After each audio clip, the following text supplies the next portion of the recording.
पुलावसाठी मी इथे बासमती तांदूळ स्वच्छ धुवून घेतलेले आहेत. 15 मिनिटं हे असेच ठेवलेले आहेत.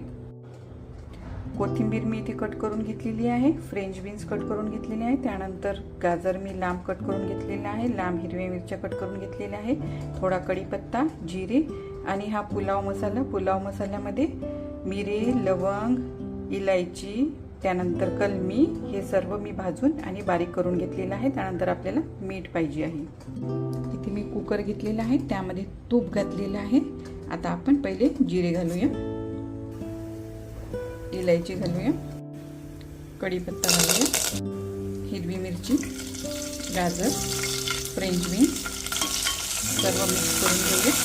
आता हा धुतलेला तांदूळ आपण यामध्ये घालूया, मीठ घालूया, नंतर हा पुलाव मसाला सर्व मिक्स करून घेऊया. पाणी घालूया. पाणी आपल्याला खूप जास्त घालायचं नाही. 1 वाटी तांदूळाला 2 वाटे पाणी आपण इथे वापरणार आहोत. कुकरच्या 3 शिट्ट्या आपण होऊ देऊया. आता आपण बघू आपला पुलाव कसा झाला. बघा किती मोकळा आणि मस्त पुलाव झालेला आहे. आता आपण थोडं कोथिंबीर यावर घालू.